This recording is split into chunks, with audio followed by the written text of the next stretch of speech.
हाय, आपके साथ मैं हूँ Surabhi Sharma. India TV YouTube channel subscribe करिए, बेल आइकन दबाएं।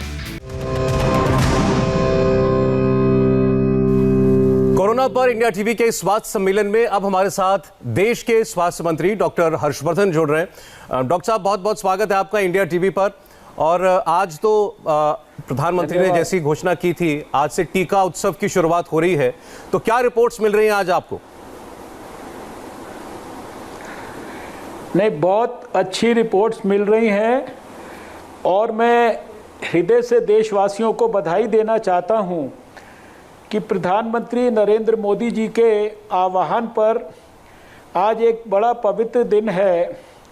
महात्मा ज्योतिबा फूले जी जो इतने महान समाज सुधारक हैं, शिक्षा के क्षेत्र में उन्होंने इतना काम किया, समानता के लिए इतना काम किया, और उनकी जन्म जयंती के अवसर पर एक महान कार्यक्रम शुरू करने का आह्वान प्रधानमंत्री नरेंद्र मोदी जी ने किया, जो कि आज से शुरू होकर अगले 4 दिन तक चलेगा। और जैसा कि प्रधानमंत्री जी ने कहा कि 14 तारीख को हमारे महान डॉक्टर अंबेडकर जी की जयंती के अवसर तक ये 4 दिन टीका उत्सव सारे देश में चलेगा। मुझे अभी जानकारी मैंने ली तो मुझे पता लगा कि देश में आज 65,300 से ज़्यादा जो है वैक्सीनेशन के केंद्रों पर आज काम हो रहा है। मैं इसके लिए स्टेट गवर्नमेंट्स को, सारे देश के सभी ऑफिशियल्स को जो इस काम में लगे हैं उनको बहुत बहुत बधाई देना चाहता हूं। स्वयंसेवी संस्थाओं को बधाई देना चाहता हूं और प्रधानमंत्री जी का मैं धन्यवाद करना चाहता हूं कि उन्होंने इतने उपयुक्त समय पर इतना ये बड़ा ही महत्वाकांक्षी और बहुत ही उत्साह देने वाला और समाज के अंदर जो कोविड के खिलाफ सुरक्षा है, जो कि बहुत बड़े पैमाने पर उसको मजबूती देगा, ये कार्यक्रम आज उन्होंने लॉन्च किया है।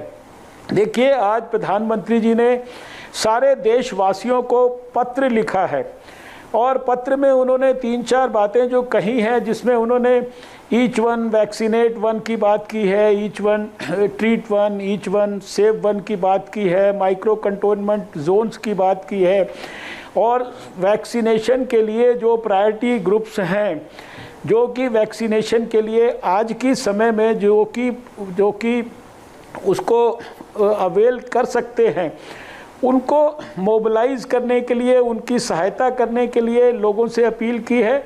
और वैक्सीन किसी भी कीमत पर वेस्ट ना हो, जीरो वेस्टेज पर हम सारे देश के अंदर वैक्सीन को लेकर आएँ, इसके लिए उन्होंने बहुत सुंदर सुंदर बातें जो हैं आज देशवासियों से अपील के रूप में की हैं। और मुझे पूरा विश्वास है कि आज जो ये टीका उत्सव प्रारंभ हुआ है प्रधानमंत्री जी के आह्वान पर, ये एक महत्वपूर्ण इसका जो है योगदान होगा कोविड के खिलाफ जो हमारी लड़ाई है उसको सफलतापूर्वक जीतने के लिए।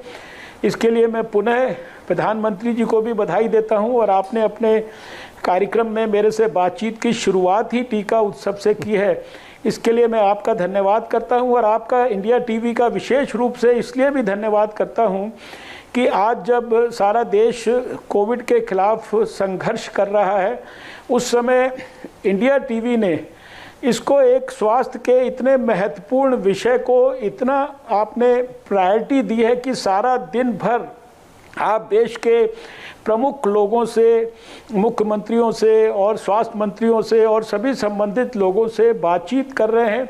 शायद इसके कारण जितनी बड़ी देश में जो अवेयरनेस जनरेट होगी, और विशेष रूप से जो प्रधानमंत्री जी भी आग्रहपूर्वक आज पत्र में भी उन्होंने दोहराया है और लगातार 1 साल से ज़्यादा समय से दोहरा रहे हैं कि हमें जो कोविड अनुकूल जो अपना व्यवहार है जी, इसमें किसी भी प्रकार की कमी नहीं रखनी है।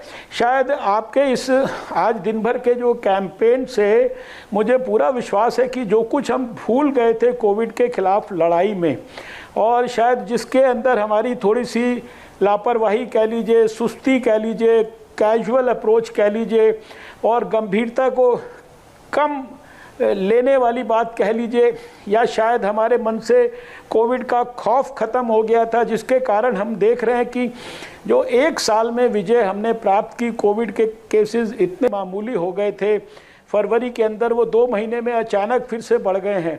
तो आज आपके कार्यक्रम से और जो प्रधानमंत्री जी ने अपील की है और जो ये टीका उत्सव है, ये सब इसमें सफलता की ओर दोबारा से वापस लेकर जाने में हमें बहुत महत्वपूर्ण योगदान देंगे।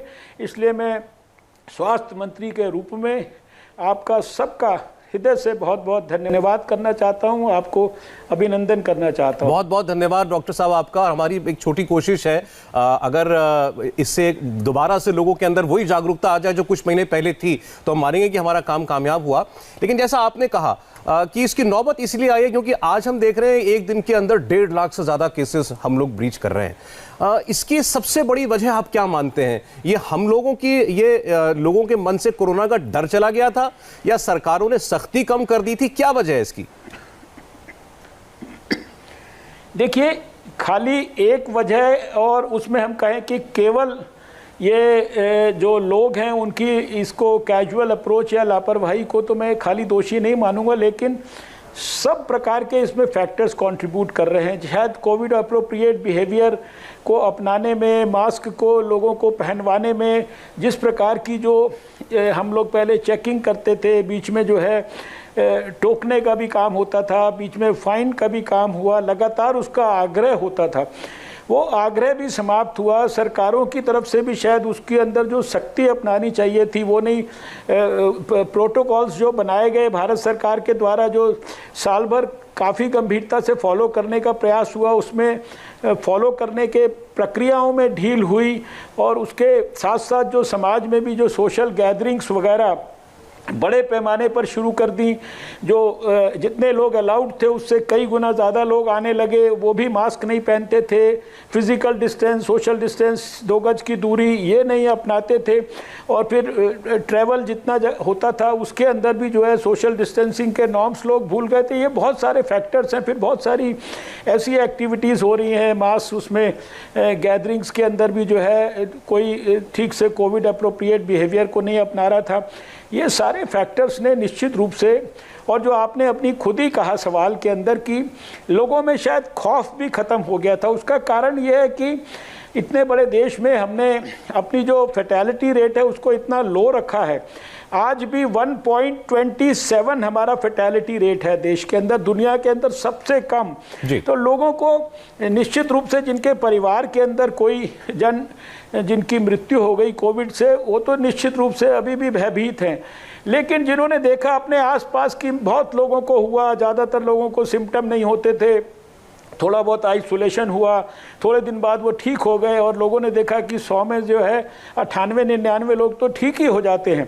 तो धीरे धीरे लोगों ने इसको जो है लापरवाही के रूप में लेना शुरू किया, इसका खौफ खत्म हुआ। तो ये मल्टीपल फैक्टर्स हैं, एक फैक्टर को हम इसके अंदर नहीं कह सकते। लेकिन डॉक्टर साहब, हम लोगों से जब बात करते हैं तो वो एक सवाल जरूर पूछते हैं कि अब तो टीके लग रहे हैं और लाखों लाख टीके रोज लगाए जा रहे हैं, हम 10 करोड़ डोजेज एडमिनिस्टर कर चुके हैं, फिर क्यों ये मामले आ रहे हैं इतने?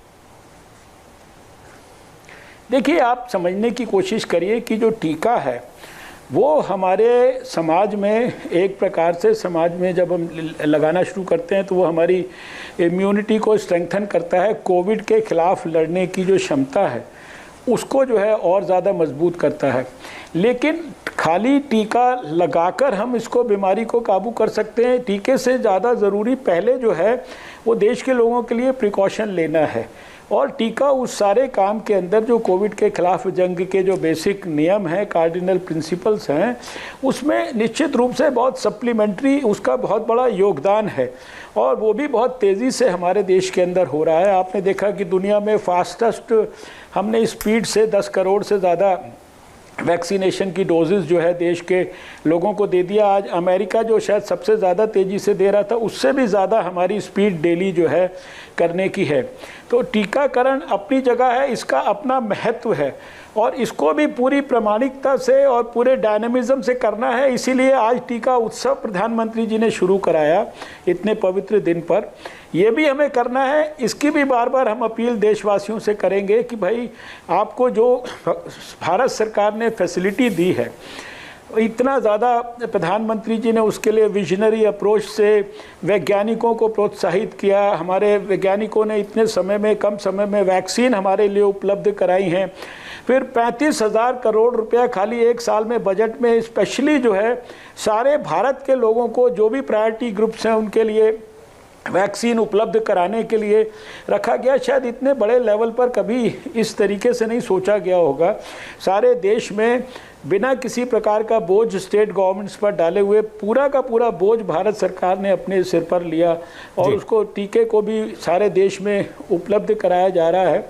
तो टीकाकरण को भी सुदृढ़ करना है, लेकिन जो कोविड अनुरूप बिहेवियर है, ये जो मास्क है, ये जो सोशल वैक्सीन है और जो 2 गज की दूरी है और हाथ को बार बार साबुन से हाथ को धोते रहना है, ये हमें नहीं भूलना है।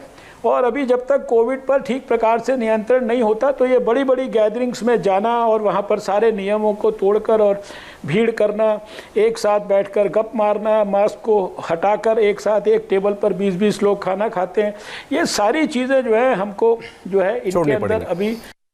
डॉक्टर साहब, राज्यों की बात बाद में करूंगा, लेकिन मैं आपसे ये जरूर पूछना चाहता हूं कि जो 4 दिन का हम टीका उत्सव मना रहे हैं, इसमें आपका टारगेट क्या है? कितने लोगों तक पहुंचने की कोशिश है? देखिए, इसमें नंबर्स का कोई ये एक मैंने बार बार ये सवाल पूछा जाता है, तो मैं यही कहता हूं कि ये एकदम डायनेमिक प्रोसेस है। हमें जितना भी अति उत्साह से इस काम को जितना जल्दी हम पूरा करते हैं, देखिए सरकार ने तो 65,000 स्थानों पर आज सुविधा उपलब्ध कराई हुई है। सरकारी केंद्रों पर जो है टीका बिल्कुल फ्री में उपलब्ध है सारे देश के लोगों के लिए, और कोई भी जो है कोविन प्लेटफॉर्म पे टेलीफोन की मदद से और वेबसाइट पे जाकर वो अपना रजिस्ट्रेशन कर सकता है। इवन वॉक इन करके भी उसको वहाँ पर टीके की सुविधा उपलब्ध है। इसलिए हमने अपनी तरफ से 45 साल से ऊपर का हर व्यक्ति देश का, और उसमें अगर वैज्ञानिक दृष्टिकोण से देखें तो 88% के करीब जो देश में जो मृत्यु कोविड के कारण हुई हैं अभी तक 1.25 साल में, वो 45 साल से 50 साल से ऊपर के लोगों की हुई है। तो वैज्ञानिक दृष्टिकोण से ये जो कैटेगरी को कवर किया गया है, टीका उत्सव का भी पर्पस ये है कि ज़्यादा से ज़्यादा लोग जल्दी से जल्दी जो है अपना वैक्सीनेशन लगवाएं। और समाज से जो अपील है वो इसलिए है कि समाज में ऐसे लोग जो कि शायद पूरी तरह से समझते नहीं हैं, शायद पूरी तरह से रजिस्ट्रेशन कराने की प्रक्रिया में उनको दिक्कत होती होगी, उनको समाज के जिम्मेदार लोग अपनी सोशल रिस्पॉन्सिबिलिटी और दायित्व समझकर उनका सहयोग करें। यही प्रधानमंत्री जी का इस टीका उत्सव के अंदर अभिप्राय है, यही उनकी अपील है, और इसी को वो जन आंदोलन के रूप में विकसित करने के लिए उन्होंने विशेष रूप से शुरू से कहा, लेकिन अब इसको उत्सव के रूप में देखिए। जो कोविड के खिलाफ जो लड़ाई है, इसको देशवासियों ने बहुत मिलजुल कर एक पूरी जिसे कहते हैं कि यूनिटी के साथ और एक प्लेटफॉर्म पर आकर एक सोच और एक वेवलेंथ के साथ हमने सबने मिलकर लड़ा है। और अब ये वैक्सीनेशन के काम को भी उत्सव के रूप में हम लेना चाहते हैं। इसमें जितने भी अब हम 43 लाख तक भी रोज़ किए हैं, कल 35 लाख किया है। हम तो चाहते हैं कि जितने भी ज़्यादा से ज़्यादा लोग जितनी जल्दी इसके अंदर अपने आप को सुरक्षित करेंगे वो देश के भी हित में। डॉक्टर साहब, मैं इसी मुद्दे पर आपसे एक क्लैरिटी चाहता था, क्योंकि बहुत सारे व्यूअर्स आपको जो देख रहे होंगे, हो सकता है कि उसमें कोई कम पढ़े लिखे लोग भी हों जो कि ऑनलाइन रजिस्ट्रेशन सिस्टम को नहीं समझ पाते हैं, वो नहीं कर सकते। क्या मुझे कई लोग ऐसे मिलते हैं, कहते हैं हमारा तो आधार कार्ड नहीं बना हुआ या हमारा आधार कार्ड मेरे पास नहीं है, तो क्या मुझे टीका नहीं लगेगा? ऐसे लोग क्या करें? वो सीधे किसी वैक्सीनेशन सेंटर पर पहुंच जाएं, उनको टीका लग जाएगा? बिल्कुल जा सकते हैं। ये तो हमने शुरू से ही अपने जो प्रोटोकॉल्स हैं और जो हमने गाइडलाइंस सारे प्रदेशों को दी हैं, और जो हेल्थ अपने वर्कर्स, हमने कई लाख इसके लिए हेल्थ वर्कर्स और जो लोग इस काम में लगे हैं उनको ट्रेंड किया है पिछले 5-6 महीने के अंदर। उनको सबको गाइडलाइंस में यह है कि जो लोग प्लेटफॉर्म पे रजिस्टर्ड हैं उनको भी, और उसके अलावा कम से कम दोपहर के बाद से जो है 2-3 बजे के बाद से, या इसमें भी हमने छूट दी है कि सब स्टेट्स और सब टीकाकरण के केंद्र अपने अपने हिसाब से अपनी व्यवस्था को थोड़ा बहुत रीऑर्गेनाइज कर सकते हैं, वो लोग वहाँ पे जा सकते हैं। और खाली ऐसा नहीं है कि उनको कोई अपना जो आइडेंटिटी के लिए एक ही कोई चीज़ आधार कार्ड ही है, कोई अपना फ़ोन नंबर है, दूसरी चीज़ें हैं, वो बहुत सारे दूसरे भी जो जैसे मैकेनिज़्म होते हैं। आप चुनाव के अंदर भी आप देखते हैं कि खाली आपको आधार कार्ड नहीं, और भी बहुत सारे आइडेंटिटी के आपके पास जो प्रूफ होते हैं, कोई भी आप अपना देकर जो है आप अपना टीका लगवा सकते हैं। तो इससे ज़्यादा सिंपल और इससे ज़्यादा जिसे कहते हैं सीमलेस, किसी प्रकार का इसमें विघ्न नहीं है जी। आप सोचिए 135-140 करोड़ के देश में एक प्लेटफॉर्म के ऊपर मुझे यहाँ दिल्ली में स्वास्थ्य मंत्रालय में बैठ के अभी भारत में कितने स्थानों पर टीका लग रहा है, कौन व्यक्ति आ रहा है, कितने उसको कोई साइड इफ़ेक्ट हुआ है कि नहीं हुआ है, कितनी वैक्सीन खर्च हो गई, मेरे पास हर चीज़ का जो है एक प्रकार से रियल टाइम डाटा है।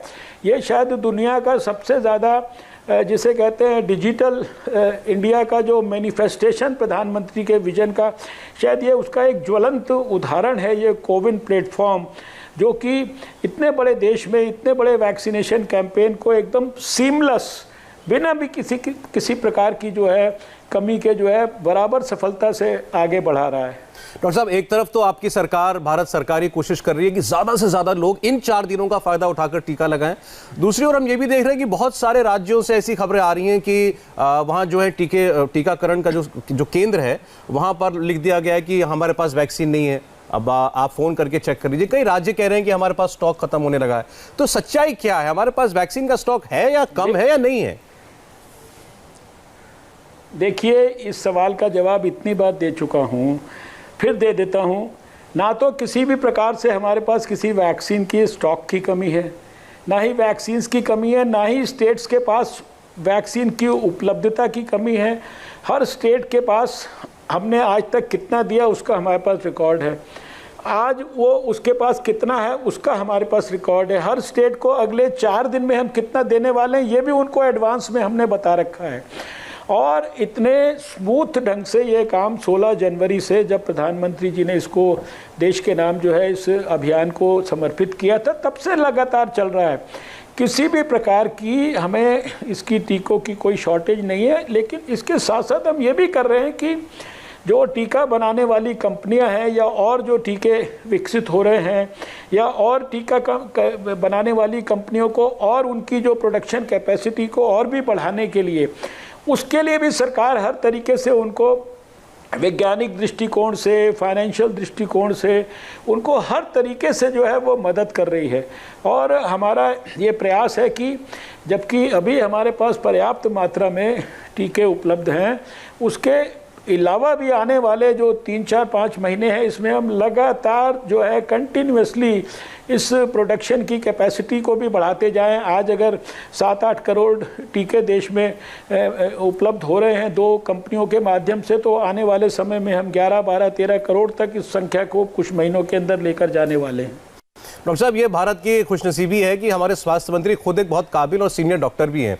तो अब जो ये लोग बार बार कई लोग ये कह रहे हैं कि भाई आप इसको ओपन कर क्यों नहीं कर देते, ये 45 साल की आपने एज लिमिट क्यों लगा रखी है, 18 साल से ऊपर हर किसी को टीका लग जाए, इसमें क्या बुराई है?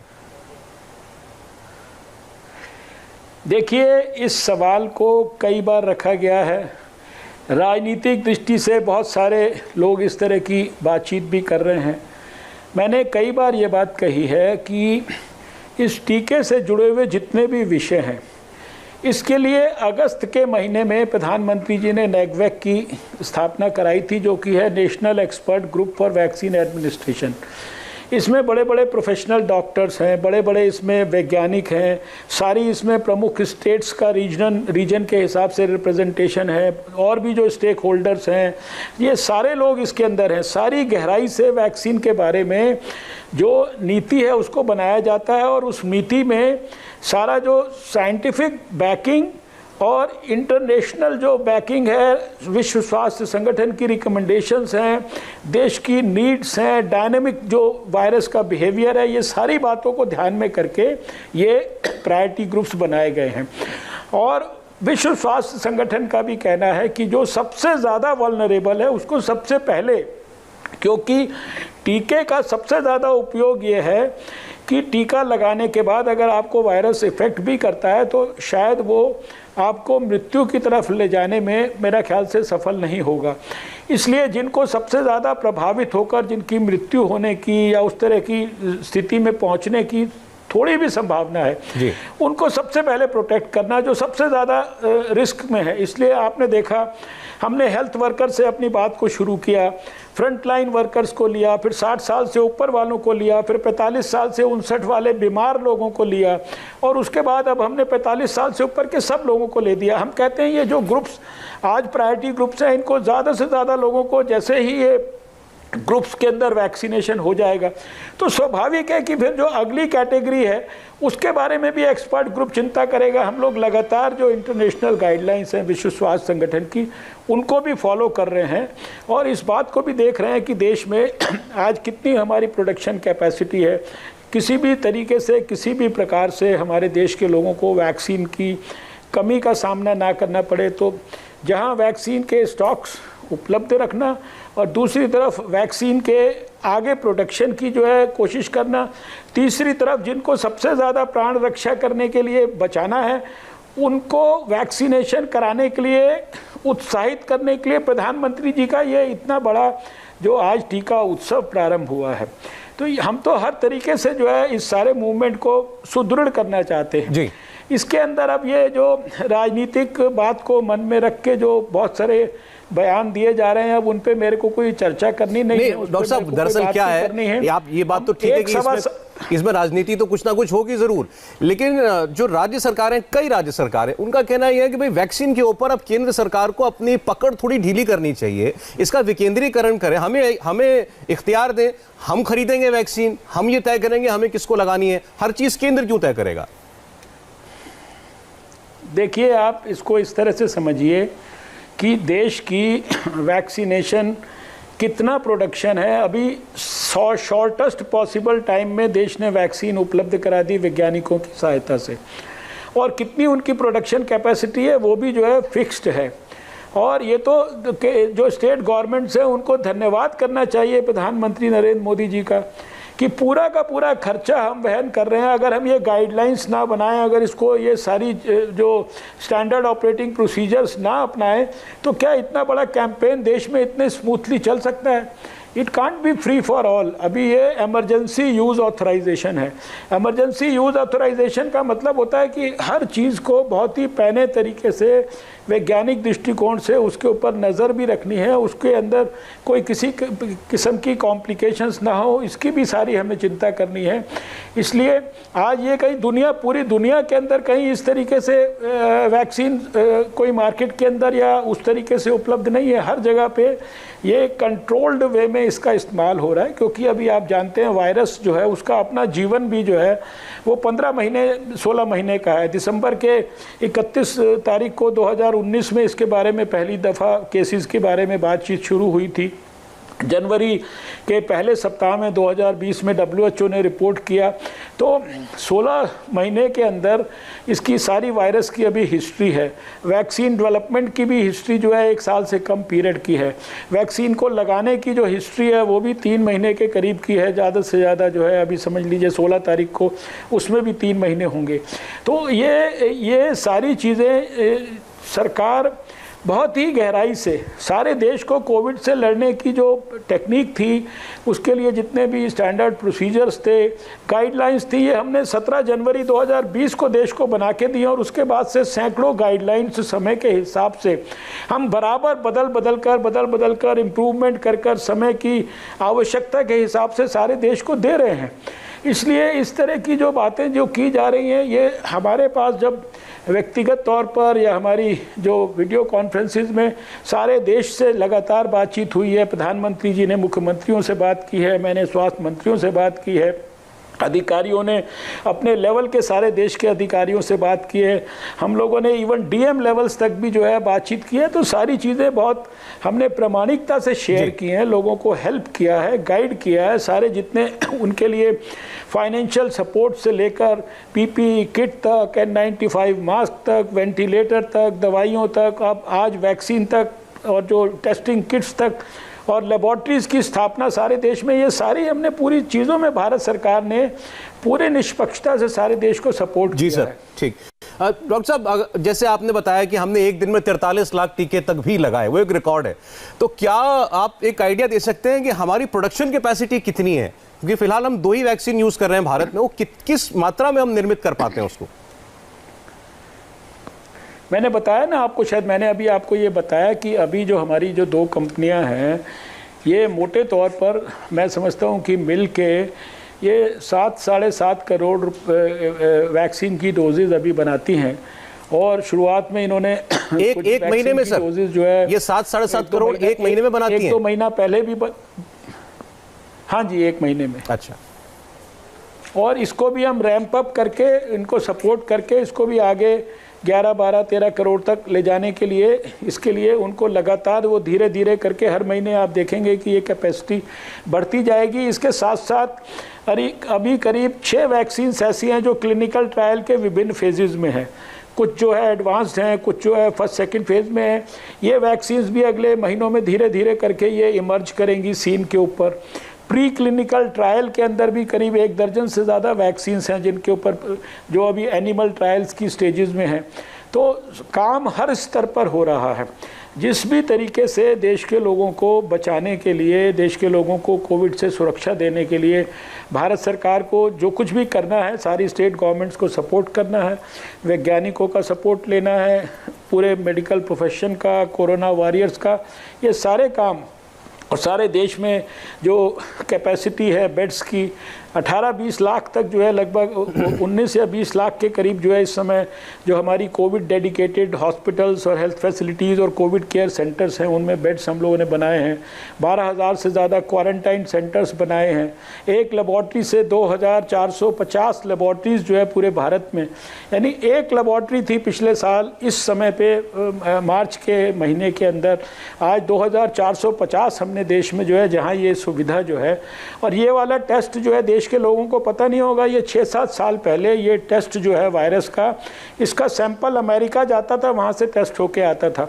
आज हिंदुस्तान में 97% हिंदुस्तान ऐसा है कि 2-3 किलोमीटर आप चलिए तो आपको एक लेबॉर्ट्री ऐसी मिल जाएगी जहाँ की आप ये टेस्ट करा सकते हैं अपना। एक दिन में 13 लाख 14 लाख, कल भी हमने 13 लाख से ऊपर टेस्ट किए हैं। 26 करोड़ के करीब टेस्ट जो है भारत में हम कर चुके हैं कोविड के खिलाफ। डॉक्टर साहब, कोई टाइम एस्टिमेशन है कि हमको वो तीसरी चौथी जो भी वैक्सीन अभी आप बता रहे हैं कि वो उन पर स्टडी हो रही है, वो हमें कब तक मिल सकती हैं? देखिए, जैसे अब कोई हर एक वैक्सीन की कोई डेट तो नहीं दी जा सकती, लेकिन अभी धीरे धीरे अभी लेटेस्ट जो है जो स्पुतनिक वैक्सीन है, इसको भी बहुत जल्दी इमरजेंसी यूज़ ऑथराइजेशन मिलेगा। फिर उसकी मान लीजिए वो कहाँ मैन्युफैक्चरिंग होती है, देश में करते हैं और भी बाहर होगी, जो भी है। तो ऐसे करके समय समय पर आने वाले समय में जाइडस कैडिला है और दूसरी जो भी वैक्सीन्स हैं वो भी उपलब्ध होंगी। और जो अभी 2 उपलब्ध हैं, इनकी जो प्रोडक्शन कैपेसिटी है उसको बढ़ाने के लिए भी जो है हम हर तरीके से उनको सपोर्ट कर रहे हैं। जी सर, आज जैसे दिल्ली के मुख्यमंत्री थे, उन्होंने पहले तो ये कहा कि आप जिसका जवाब आप दे चुके कि इसको सबके लिए फ्री क्यों नहीं कर देते हैं, कोई भी लगवाए। उन्होंने उसके आगे बढ़ के कहा कि हम डोर टू डोर वैक्सीनेशन करना चाहते हैं। अभी आप व्यक्ति को लाते हैं वैक्सीनेशन सेंटर तक, वो कह रहे हैं मैं वैक्सीन लेके जाऊंगा घर पे, क्या ये मुमकिन है? देखिए, एक बात समझिए कि जितना आसान खाली बयान देना, राजनीतिक बात करना और केवल पब्लिसिटी ड्रिवन और पॉलिटिकली ड्रिवन बातें करना है, उतना आसान शायद वास्तविक जो है काम करना नहीं है। दिल्ली की आप स्थिति को जानते हैं कि पिछले 1 साल में कितनी बार दिल्ली की स्थिति जो है बदतर हुई। 2 बार तो केंद्र सरकार को, स्वयं होम मिनिस्टर को और हमको जो है प्रधानमंत्री नरेंद्र मोदी जी ने कहा कि आप लोग जाकर उनकी मदद करिए, उसको स्थिति को संभालने के लिए पूरा केंद्र सरकार ने मदद किया, आज भी कर रही है। देखिए, हर एक जो बीमारी होती है, हर एक जो वैक्सीन होती है, उसको देने की एक स्ट्रैटेजी होती है। और इस वैक्सीनेशन में आप देखते हैं कि इसके लिए देने वाले लोग भी हैं, ऐसे लाखों लोगों को ट्रेंड किया गया है। फिर वैक्सीन जो है ये एक इंजेक्शन के रूप में दी जाती है। 30 मिनट तक उसका ऑब्जर्वेशन होता है, उसी स्थान पर हर एक व्यक्ति का एक छोटे से छोटा साइड इफ़ेक्ट रिकॉर्ड होता है, जिसका मैं रियल टाइम डाटा पूरे देश का किसी समय पे भी दे सकता हूँ, क्योंकि कोई भी कॉम्प्लिकेशन हो सकता है, कोई भी साइड इफ़ेक्ट हो सकता है। तो ये उस तरह की चीज़ नहीं है कि इसको आप घर घर जाकर उस तरीके से दे सकते हैं। अभी हमारा कहना है, जो आपने सेंटर्स बनाए हैं, वहाँ पर जो आपने लिस्ट दी हैं, वहाँ पर तो सारे लोगों को आप अपने पहले वैक्सीनेट करके कंप्लीट कराइए काम को। जो है ये नए नए सजेशंस देना जो है ये आसान ज़रूर है सजेशन देना, लेकिन वास्तविकता को उसको वैज्ञानिक धरातल के ऊपर उनको जो है स्क्रूटनी करा के पास कराना जो है वो उतना आसान नहीं है। डॉक्टर साहब, आखिरी सवाल है मेरा आपसे। हर व्यक्ति के मन में इस वक्त डर है लॉकडाउन का, क्योंकि मामले इतने बढ़ रहे हैं। क्या आपको लगता है कि वो समय भी आ सकता है कि एक बार फिर हमें लॉकडाउन का सहारा लेना पड़े? देखिए, व्यक्तिगत तौर पर अब कोई लॉकडाउन करने की ज़रूरत है या ऐसी नौबत आ जाएगी, मुझे व्यक्तिगत तौर पर नहीं लगता। और मैं व्यक्तिगत तौर पर अब किसी लॉकडाउन के उस तरीके से फेवर में नहीं हूँ। उससे ज़्यादा लोगों को प्रोत्साहित किया जाए, उत्साहित किया जाए, मोटिवेट किया जाए, रिमाइंड किया जाए, आग्रह किया जाए, उनसे हाथ जोड़ के निवेदन किया जाए कि भाई ये सोशल वैक्सीन है, कोविड अनुरूप व्यवहार, इसको फॉलो करो। अपनी जो पब्लिक की गैदरिंग्स हैं, सोशल गैदरिंग्स हैं, उनमें नियमों का पालन करो। दोबारा से जो आपने पिछले साल लॉकडाउन के दौरान पालन किया, लॉकडाउन के दौरान सीखा, साल भर जो नियमों का पालन किया, उनको एक बार 1-2 महीना भी अगर ठीक से देश ने कर लिया तो जितनी तेज़ी से केसेस ऊपर गए हैं उतनी ही तेज़ी से नीचे आ जाएंगे, ये मुझे पूरा विश्वास है। देखिए, लॉकडाउन जिस समय ज़रूरत थी तो वो फैसला भी जो है प्रधानमंत्री जी ने करने में कोई संकोच नहीं किया। सारे देश की हमें कैपेसिटी को डेवलप करना था, लोगों को जो है ट्रेंड करना था, वर्कर्स को ट्रेंड करना था, वो सारा काम अब हम कर चुके हैं। सारे देश में जो लड़ाई लड़ने वाले डॉक्टर हैं, नर्सिस हैं, एक्सपर्ट्स हैं और साथ में समाज है, सब लोग सीख चुके हैं कि कोविड से लड़ना कैसे है। अब वो कैसे लड़ना जो सीखा है उसको सिर्फ फॉलो करना है, इम्प्लीमेंट करना है। इसलिए मुझे व्यक्तिगत तौर पर नहीं लगता कि ऐसी स्थिति आ जाएगी कि कोई लॉकडाउन बिल्कुल इमिनेंट हो जाएगा, और शायद उसकी ज़रूरत भी नहीं है। लोगों से मेरी अपील है, आप केवल ये बेसिक नियमों को पालन करिए। 2 गज की दूरी की बात जो है इसको मत भूलिए। प्रधानमंत्री जी ने बहुत ही इसको पैशन के साथ 2 गज की दूरी शब्द का इस्तेमाल किया था। और इसी तरीके से जो ये मास्क की बात है, ठीक प्रकार से मास्क को लगाना ये बहुत ज़रूरी है। मास्क खाली आपके हाथ में है, जेब में है या आपके गले पे लटका है, ये आवश्यक नहीं है। मास्क हर समय आपके नाक को और मुंह को अच्छी तरह से ढके हुए है, ये बहुत ज़रूरी है। और बार बार आपको साबुन से हाथ धोने में क्या तकलीफ़ होती है, कोई ये बड़ा मुश्किल काम नहीं है। और फिर जब तक अभी ये तकलीफ़ चल रही है, क्या ज़रूरत है कि हम भीड़ भड़क्का करें, उसमें हम जाएँ। माइक्रो कंटेनमेंट जोन के बारे में प्रधानमंत्री जी ने कहा कि अभी सरकार की व्यवस्था का इंतजार मत करिए, लोग खुद ही माइक्रो कंटेनमेंट जोन्स जो है वो बनाएं। और जो हमारी बेसिक स्ट्रैटेजी थी कि हम टेस्टिंग करेंगे, ट्रैकिंग करेंगे, सर्वेलेंस करेंगे, ट्रीटमेंट करेंगे, जल्दी से जल्दी आइसोलेशन करेंगे, क्वारंटाइन करेंगे, कॉन्टैक्ट ट्रेसिंग में एक आदमी जिसको पॉजिटिव पता लगता है उसके 20-20, 30-30, 40-40 कॉन्टैक्ट। शुरू में पहले केस के हमने 162 कॉन्टैक्ट ट्रेस किए थे, जो मेडिकल स्टूडेंट जो वुहान से आया था। तो वो सारी स्प्रिट जिससे 2020 में लड़ाई लड़ी, वो सारी स्पिरिट को दोबारा से रिवाइव करके उसी को फॉलो करना है। 1-2 महीने में सब कुछ कंट्रोल हो सकता है अगर हम सब ने गंभीरता से इन बातों को लिया तो। आपकी बातों से बड़ा आश्वासन मिला है डॉक्टर साहब, बहुत बहुत शुक्रिया हमसे बात करने के लिए। इंडिया टीवी पर कोरोना पर स्वास्थ्य सम्मेलन में आप सुन रहे थे देश के स्वास्थ्य मंत्री डॉक्टर हर्षवर्धन को।